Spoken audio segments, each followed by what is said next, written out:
When people talk about family, they usually describe them as the people who will stand by you no matter what. They're supposed to be your safety net when life gets rough, the ones who'll pick you up when you're too weak to stand. That's what I used to believe.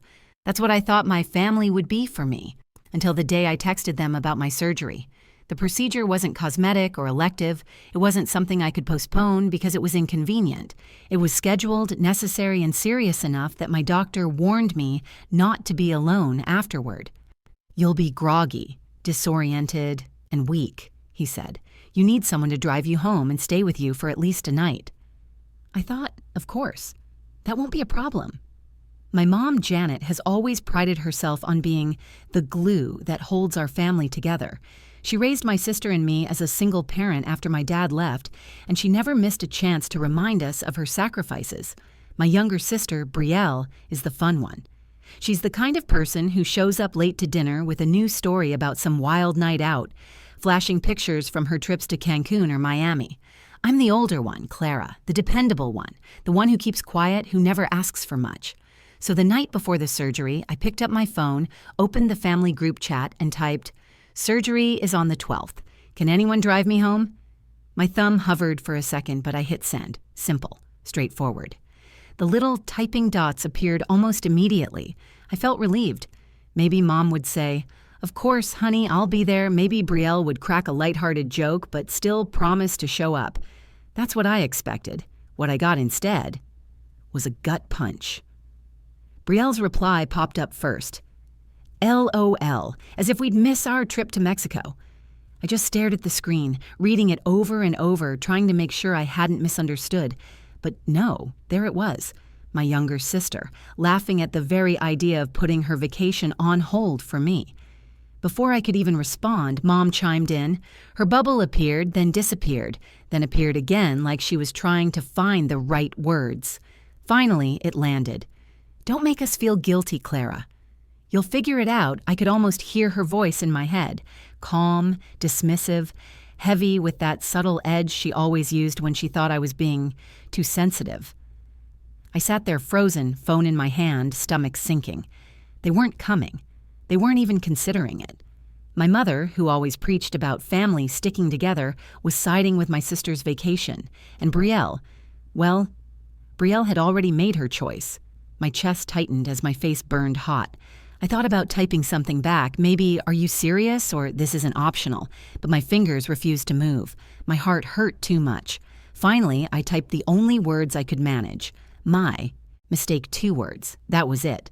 That was how I ended the conversation. And I meant it. My mistake for thinking they would care. My mistake for believing I was a priority in their lives. I put my phone down, but my mind wouldn't stop replaying the conversation. The words glowed in my head like neon lights. LOL, as if we'd miss our trip. Don't make us feel guilty. That night, lying in bed, I felt smaller than I'd ever felt in my life. The people I trusted most had chosen sand, tequila, and palm trees over my health, and I was left to wonder how I was supposed to get through surgery alone. But what I didn't know then, what none of us knew, was that a nurse at the hospital would later say something that would force them to look at me differently, something that would take all their excuses and shatter them, something that would change everything. And that moment? That was the day I stopped seeing family the way I always had. The morning air in Phoenix always carries a kind of dry heaviness, even in spring. On the day before my surgery, I sat at my kitchen table, staring at a cup of coffee I couldn't bring myself to drink. The thought of anesthesia, of being unconscious and vulnerable, knotted my stomach. It wasn't fear of the surgery itself. It was everything that came after. The doctor had been clear. You need someone to pick you up and stay with you. No exceptions, I lived alone in a small one-bedroom apartment decorated with secondhand furniture and splashes of my art, bright canvases that clashed with the beige walls. It wasn't much, but it was mine. I'd built a quiet life as a middle school art teacher, pouring patience and encouragement into kids who often needed more than just lessons about shading or color wheels. My students looked at me with more care and gratitude than my own family sometimes did. And yet, even with that stability, the surgery loomed large. I wanted reassurance. I wanted to know that when I woke up groggy and fragile, I wouldn't have to fumble with my phone, call an Uber, or stumble alone into my apartment. I wanted my family. Family, that word carried so many layers for me. My mother, Janet, is in her late 50s. She raised Brielle and me after my dad walked out when I was 7. She worked 2 jobs, juggling exhaustion with forced smiles. She used to tell us, "It's just us 3 girls against the world." And for a long time, I believed her. But as the years passed, I noticed her affection wasn't evenly shared. Brielle, my younger sister, always seemed to sparkle more in her eyes. Brielle is 28, 4 years younger than me, and she has a way of filling a room just by walking in. She's outgoing, adventurous, and unapologetically self-centered. She'd be the one posting beach selfies at 2 a.m., getting showered in likes and comments, while I was quietly grading papers at my desk. Whenever Brielle stumbled, Mom swooped in. When I stumbled, Mom said, "You'll figure it out." I told myself it didn't matter. I told myself I didn't need to be the favorite, that being the dependable one was enough. I paid my bills on time. I showed up for birthdays with thoughtful gifts. I was the one who checked in on Mom when she was sick, the one who helped Brielle move apartments twice. My role was invisible but essential, or so I thought. The night before the surgery, I pulled out my small overnight bag. I folded loose sweatpants, a hoodie, and socks. I packed my insurance card, my ID, and a bottle of water. I even packed a sketchbook and pencil, thinking maybe, if I felt up to it, I could draw while I recovered at home. I tried to distract myself with the ritual of preparation, but the silence in my apartment pressed in. I glanced at my phone, scrolling back through the group chat with Mom and Brielle. The last few messages were about Brielle's trip to Mexico. She had sent a string of palm tree emojis and pictures of swimsuits she'd bought. Mom responded with, "You deserve this break, sweetie." Enjoy every minute I stared at those words, my throat tightening. Did I deserve anything? Did I deserve care? Attention? Or was I just the background character in their story? I hesitated, then typed the message. "Surgery is on the 12th. Can anyone drive me home?" It felt simple, reasonable, even necessary, and yet as I hit send, I felt a wave of guilt. Guilt for asking, guilt for needing. That's the role I'd been taught to play. Be the strong one, the independent one, the one who doesn't burden anyone. But beneath the guilt was something else. Hope. Hope that maybe this time they'd see me, that Mom would say, "I'll be there, Clara." That Brielle would set aside her trip, even for a day, because family mattered. I sat there, waiting, my phone on the table like a lifeline. The seconds stretched long. My heart pounded because this moment felt bigger than a simple ride home. It felt like a test of everything family was supposed to mean, and when the replies came, the laughter, the dismissal, they would strike harder than the surgery itself. The message was out there. Surgery is on the 12th. Can anyone drive me home? It seemed like the simplest request in the world, the kind of thing families did for each other without hesitation. The little dots appeared almost instantly on my screen. My heart actually lifted. Maybe Mom was already typing, ready to reassure me.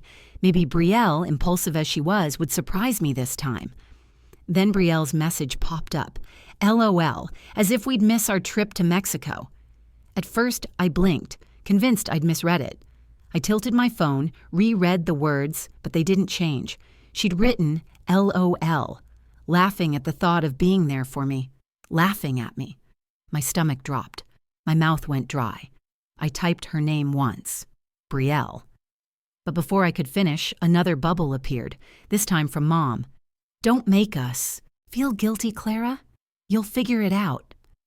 The words hit harder than the first. Mom, the woman who raised me, the one who always said family above all, had just aligned herself with Brielle's vacation. The subtle sting of her phrasing, "Don't make us feel guilty," twisted the knife deeper. She wasn't worried about my safety. She was worried about her conscience. I stared at my phone, my fingers trembling. My chest felt tight, like someone had cinched a belt around my ribs.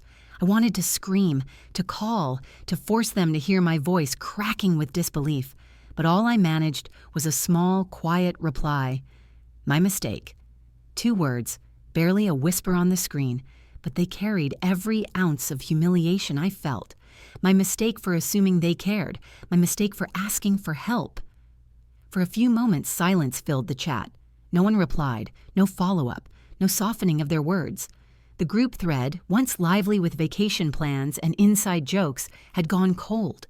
They'd said what they needed to say, and they were done. I set my phone down on the table, but the sting stayed lodged in my chest. I pressed my palms against my eyes, trying to stop the tears before they came, but they leaked out anyway. Hot, angry tears that blurred my vision. It wasn't just about a ride. It was what their refusal meant.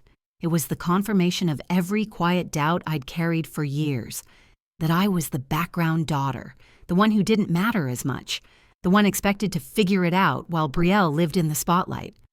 I thought about all the times I'd shown up for them, the birthdays I'd planned, the rent I'd helped Brielle cover when she was short, the afternoons I'd spent at Mom's house fixing the leaky faucet or hauling boxes into the garage. Not once did I say, "Don't make me feel guilty." Not once did I laugh in their face.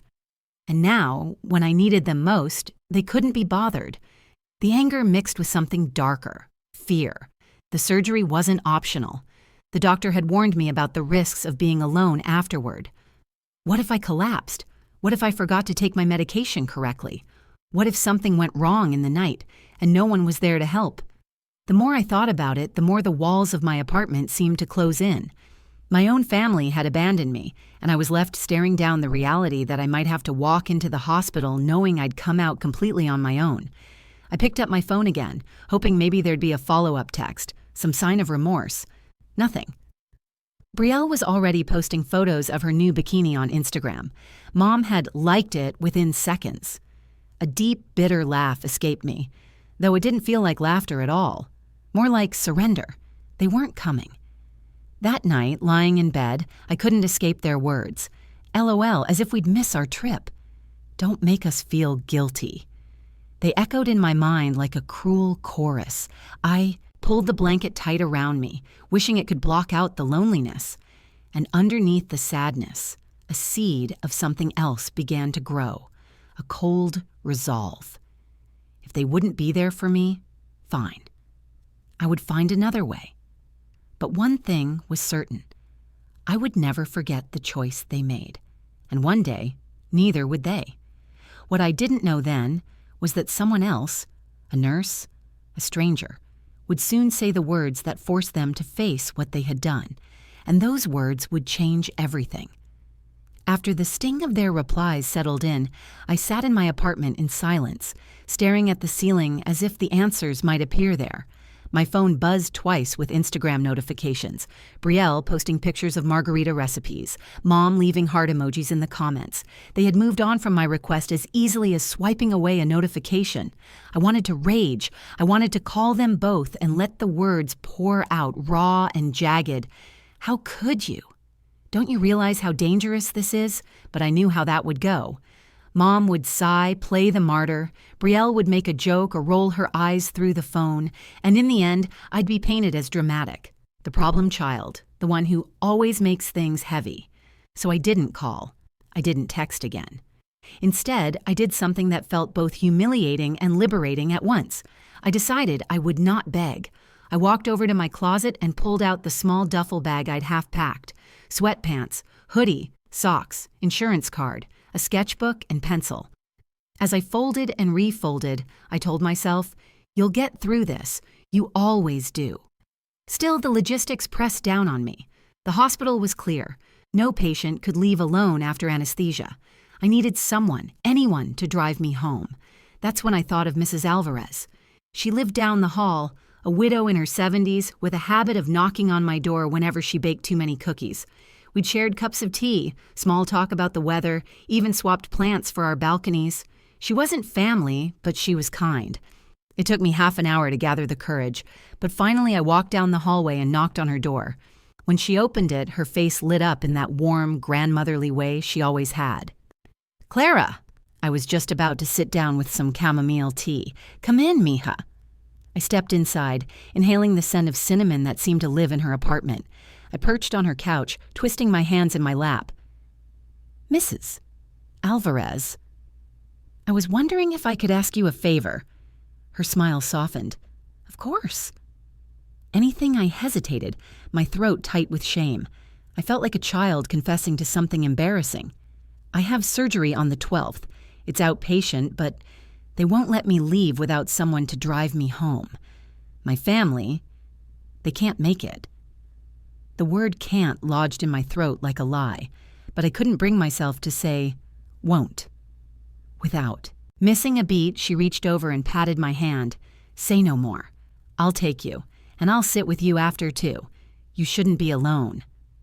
The relief hit me so hard I almost cried right there in her living room. Gratitude and sadness tangled together in my chest.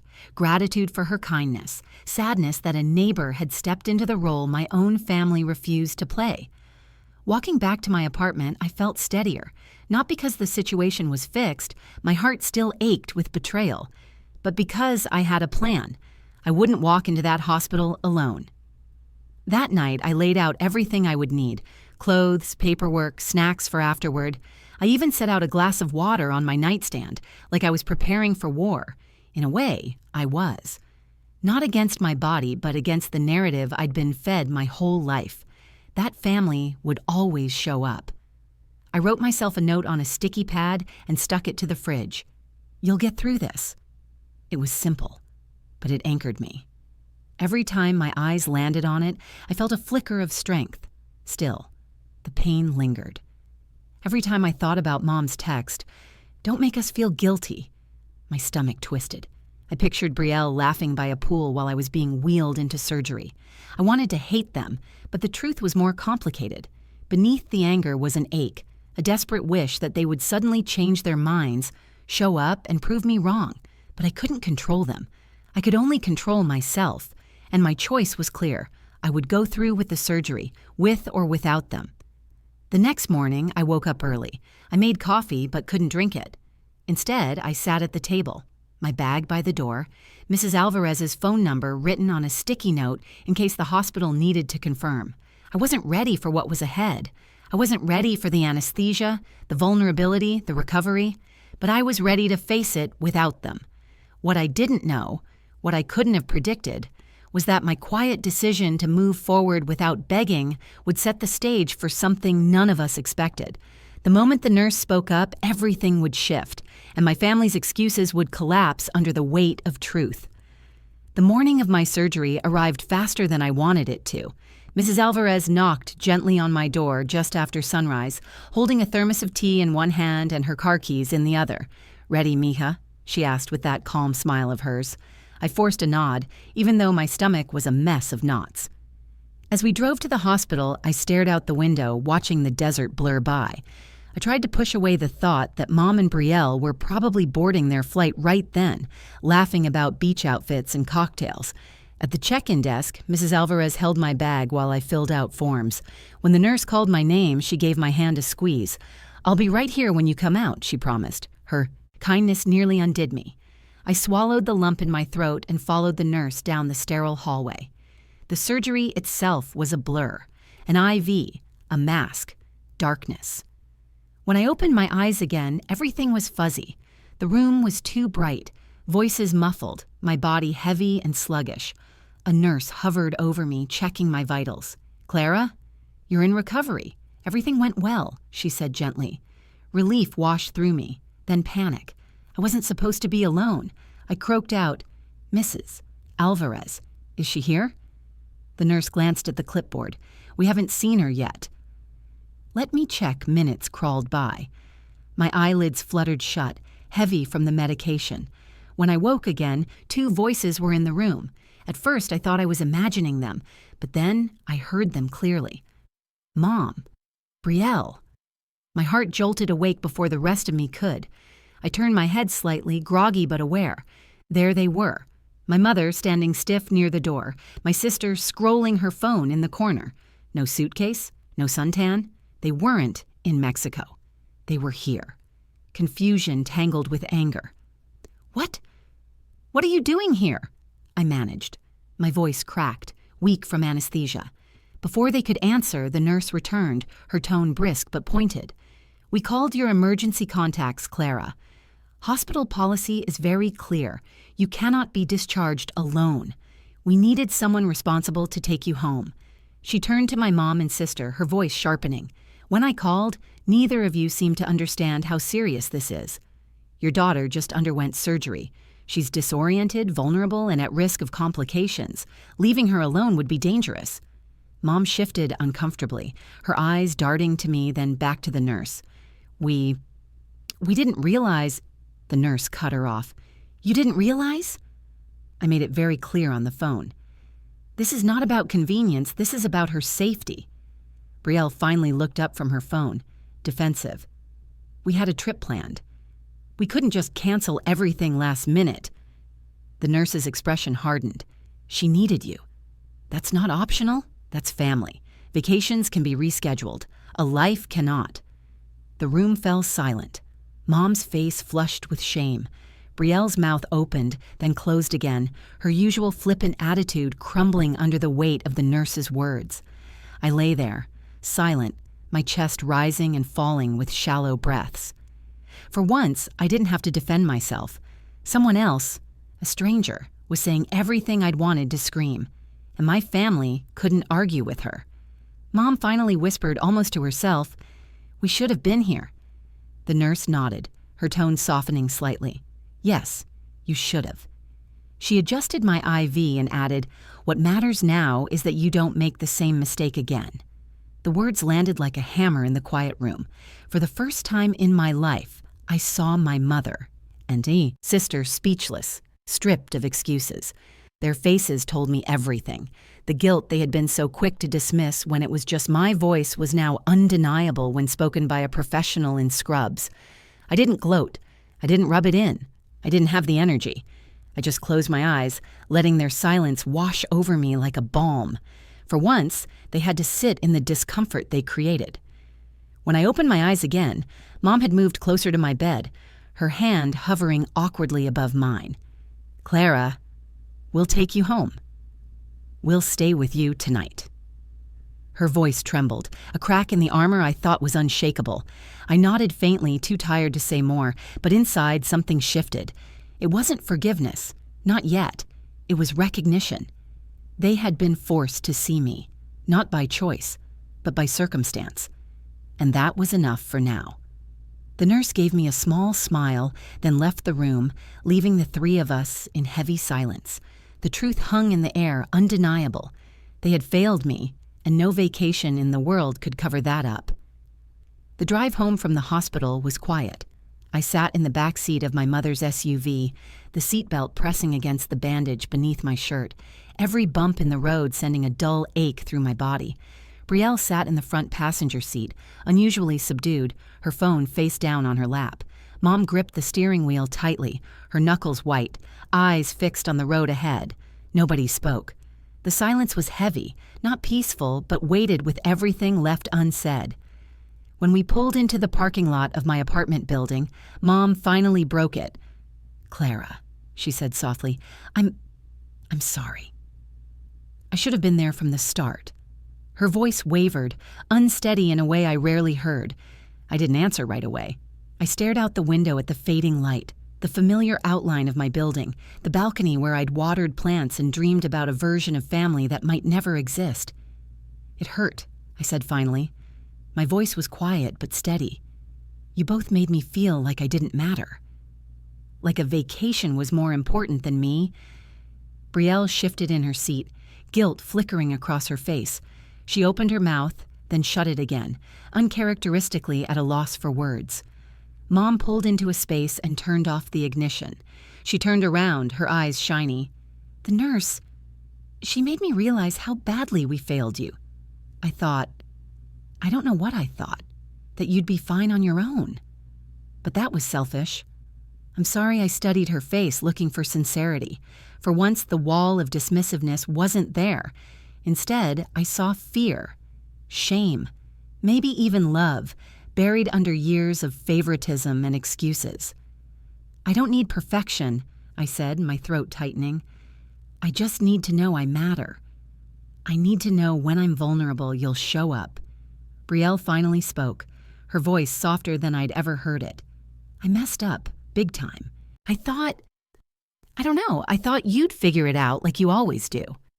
I didn't realize how serious it was. Her words stung because they were true. That had always been my role, the one who figured it out, the dependable one, the invisible one. And maybe, in a way, I had trained them to believe I didn't need them, but needing help wasn't weakness, it was human. We carried my bag upstairs together. Inside, they hovered awkwardly, asking where I wanted things placed, if I needed water, if I was comfortable. Their efforts were clumsy, but I let them. Part of me wanted to push them away, to tell them it was too late, but another part knew this was a turning point. That evening, as I lay propped up on my couch with a blanket over my legs, I thought about the nurse's words. This is not about convenience. This is about her safety. It struck me how a stranger had seen my worth more clearly than my own family had. She hadn't sugarcoated, hadn't minimized. She had demanded they take responsibility, and they listened. In the weeks that followed, the memory of that day stayed with me. My mom began calling more often, not just to talk about Brielle, but to ask about me. Brielle sent me random texts, memes, check-ins, little attempts at connection.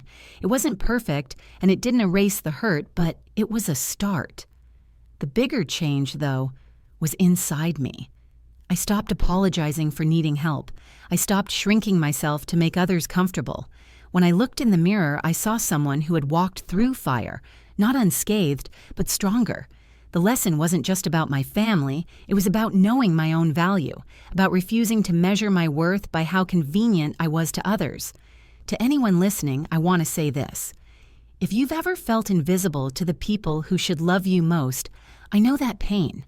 I know what it feels like to beg for scraps of care. But I also know this. You are not defined by the people who fail you. Sometimes the love that changes everything comes from the most unexpected places. Sometimes it's a neighbor with a thermos of tea. Sometimes it's a nurse who refuses to let the truth be ignored. And sometimes it's yourself, finally realizing that you deserve better. That day in the hospital, everything shifted. My mom and sister may never fully undo the choice they made, but they can't erase what the nurse forced them to see. And I will never forget that moment, not because of their failure, but because I finally understood my own worth. That day in the hospital taught me something I'll carry for the rest of my life. Sometimes the people you expect to catch you when you fall let you hit the ground. But that doesn't mean you're broken. It means you're strong enough to stand back up, even if it's with the help of someone you never expected. And if you've ever been let down by the people you thought you could count on, I want you to hear this. Your value isn't defined by their neglect. You matter. You deserve care, love, and respect. If this story touched you, please take a moment to like this video, because it really helps me share these stories with more people. Leave a comment down below. I'd love to hear your thoughts, or maybe even your own story of when you realized your worth. And if you haven't already, make sure to subscribe to the channel and hit that notification bell so you don't miss the next story. Thank you for watching. Thank you for listening. And most of all, thank you for valuing stories that remind us of what really matters.